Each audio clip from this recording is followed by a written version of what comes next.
Hyderabad in charge, అదేవిధంగా transport and BC minister మా మిత్రుడు పొన్నం ప్రభాకర్ గారికి, వచ్చినటువంటి మిత్రులందరికీ, ఎందుకంటే ఈ గాంధీ ఘాట్ నాకు చాలా సంతోషం ఉంది. ఎందుకంటే నేను పిసిసి ప్రెసిడెంట్ ఉన్నప్పుడు దీన్ని ఇంకా ఎవరు లెక్క చేయలేదు. దీన్ని పడావని ఉంటే మొదలుపెట్టాను. దాని తర్వాత గవర్నర్ శ్రీకాంత్ గారు దీన్ని డెవలప్ చేశారు. దానివల్లనే ఇవాళ రాష్ట్ర ప్రభుత్వం తీసుకున్నటువంటి ఏదైతే నిర్ణయం ఉన్నదో, రాహుల్ గాంధీ గారు చెప్పారు, ఇసుక ఇచ్చేదారి భాగీదారు అన్నాడు, 50% సీలింగ్ ఎత్తేస్తా అన్నాడు. దాని ప్రకారంగా రేవంత్ రెడ్డి ముఖ్యమంత్రి గారు క్యాబినెట్లో నిర్ణయం తీసుకొని బిల్ పాస్ చేసి రాహుల్ గాంధీ సందేశం తీసుకొచ్చి ఎన్నికల ముందు 42% ఇస్తారని సిద్ధరామయ్య సమక్షంలో కామారెడ్డిలో చెప్పారు. దాన్ని ఇంప్లిమెంట్ చేశారు. పొన్నం ప్రభాకర్ గారు, అందరు మంత్రులందరూ కలిసి చేశారు. కానీ ఇవాళ అసెంబ్లీలో బిల్లు పెట్టిన అన్ని రాజకీయ పార్టీలు మద్దతు ఇచ్చాయి.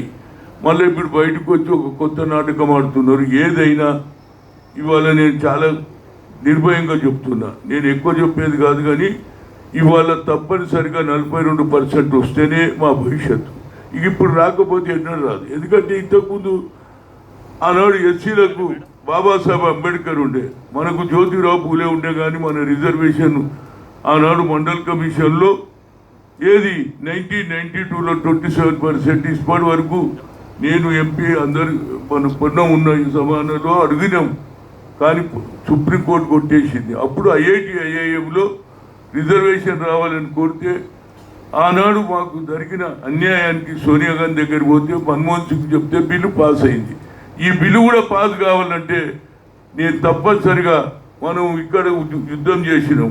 ఇక చాలు, ఇక ఢిల్లీలోనే చేయాలి, తాడో పేడో తెలుసుకోవాలి. ఎందుకంటే జనాభాలో ఎవడు గెలిచినా మా ఓట్లతోటే గెలుస్తాడు రా భయ్, బీసీ ఎస్సీ ఎస్టీ మైనార్టీ వాళ్ళ సంఖ్య ఎంత అని రాహుల్ గాంధీ చెప్పాడు.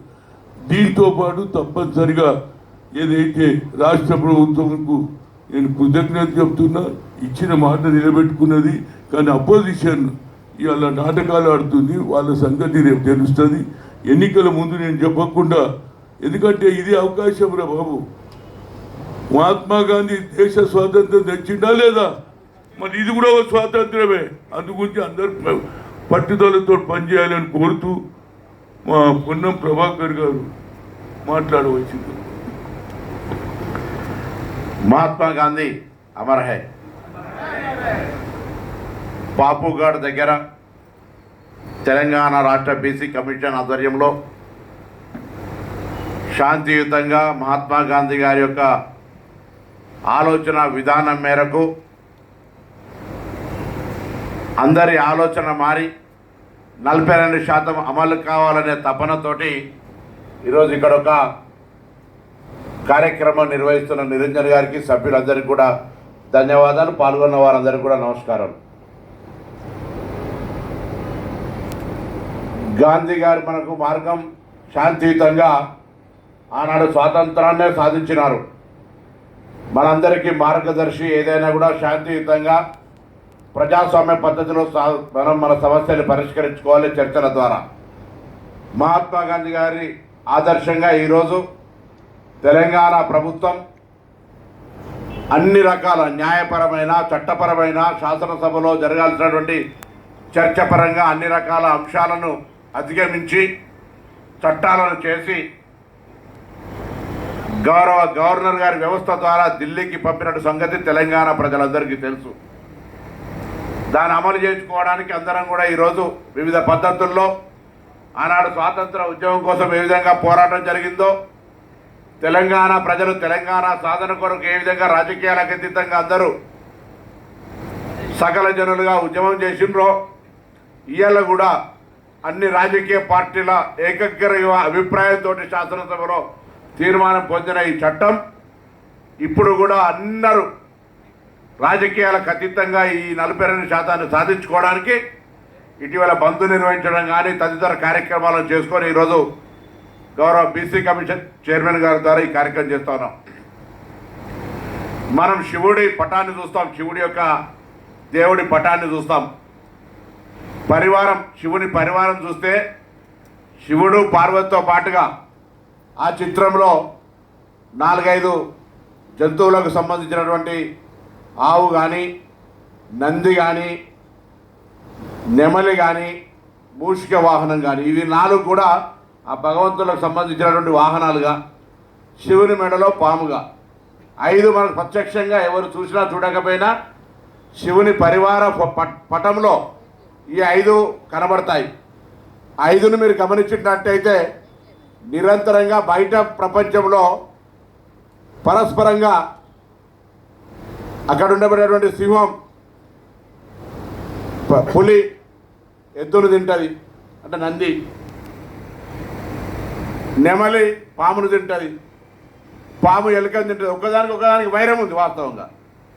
బయట పటంలో మాత్రం ఆ భగవంతుని సేవలు అందరూ కలిసి ఆ పటానికి ఏ విధంగానైతే వాహనాలుగా, దేవుని యొక్క వాహనాలుగా ఉండి ఏ విధంగా యొక్క శివ పరివారం పటంలో సంపూర్ణంగా కనబడతాయో, ఇవాళ కూడా తెలంగాణలో తెలంగాణ సాధన కొరకు ఏ విధంగా అయితే భిన్నాభిప్రాయాలు, భిన్న ఆలోచనలు ఉన్నా తెలంగాణ సాధన కోసం ఏ విధంగా ఐక్యమైనరో, ఇవాళ కూడా అన్ని రాజకీయ పార్టీలకు సంబంధించి వైరుధ్యాలు ఉన్నాయి. భావజాలం వేరు, ఆలోచన విధానం వేరు. కానీ బలహీన వర్గాల వరకు వచ్చేటప్పటికి అందరూ ముక్త కంఠంతో రావాలి అంటా ఉన్నారు. ఎందుకు అవుతుంది అనేటువంటి మాట ఇవాళ మన ముందట ఉన్నటువంటి ప్రశ్న.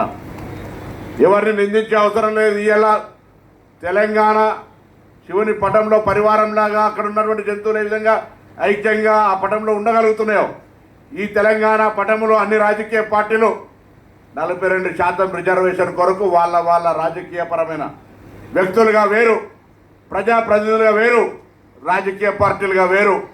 వ్యక్తులు కావాలంటా ఉన్నారు, ప్రజాప్రతినిధులు కావాలంటే పార్టీలు కూడా ఎక్కడ కూడా విభేదిస్తలో పని జరుగుతలేదు. ఆ పని జరగడానికి సంబంధించి ఐక్యంగా ఒక్కటే గొంతుతోటి తెచ్చుకోవడానికి అందరూ సామాజికంగా, ఉద్యోగాలు కూడా, ఉద్యోగ సంఘాల్లో ఉన్నటువంటి బలహీన వర్గాల వాళ్ళు, విద్యార్థులు, వ్యాపారస్తులు, ప్రజాస్వామ్యాన్ని ఆకాంక్షించి అన్ని వర్గాలు, మా సోదరుడు పెద్దన కమలాకర్రావు గారు ఉన్నారు, వారు నిజంగా డిఫరెంట్ అయినా కూడా ఇలా ఈ యొక్క కాజుకు సపోర్ట్గా ఇక్కడ వచ్చున్నారు. ఇట్స్ అప్రిషియబుల్, అంటే ఒక ప్రశంసించదగ్గ విషయం. ఆ విధంగా అందరం కూడా దయచేసి తెలంగాణ ప్రజాపాలన ప్రభుత్వం ఒక 42% రిజర్వేషన్ల చరమం ఆ అంశాన్ని తీసుకొని ముందుకు రాహుల్ గాంధీ గారి ఆలోచన మేరకు గౌరవ ముఖ్యమంత్రి రేవంత్ రెడ్డి గారు, మంత్రివర్గం అంతా ముందుకు పోతున్న ఈ సందర్భంలో ఈ గాంధీ స్మృతిగా, గాంధీ గారి ఆలోచన మేరకు ప్రభుత్వాల్లో మేము మా చిత్తశుద్ధి చేసినాం అనుకుంటా ఉన్నాం. ఏదైనా పొరపాటు ఇంకెక్కడైనా చేయాల్సి ఉంటే చెప్పండి, లేదా చేయాల్సిన వాళ్ళ దగ్గర అందరం కలిసిపోయి చేయించుకునే ప్రయత్నమైన చేద్దామనే మాట మనం చేస్తూ మరొకసారి నిరంజన్ అన్న గారికి శుభాకాంక్షలు తెలియజేస్తూ 42% సాధించుకునే వరకు ఆనాడు స్వతంత్రం ఒకటే రోజు రాలే, సాధించుకోవడానికి సమయం పట్టింది. ఆనాడు రాజ్యసభ సభ్యులుగా హనుమంతుడు ఉంటే మేమందరం పార్లమెంటు సభ్యులంగా దేశ స్థాయిలో బలహీన వర్గాల ఎంపీలు ఐక్యంగా అనేక సందర్భాల్లో పోరాటం చేసినటువంటి హనుమంతన్న కావచ్చు, వివిధ వర్గాల్లో హోదాల్లో ఉన్న అందరూ నాయకులను, రాజకీయ పార్టీలను కలిసి తెలంగాణ 42% దేశానికి రోల్ మోడల్గా ఉండే విధంగా సాధించుకునే ప్రయత్నం జరగాలని ఆకాంక్షిస్తూ అందరూ నమస్కారం చెప్తూ తెలియజేసుకుంటాను.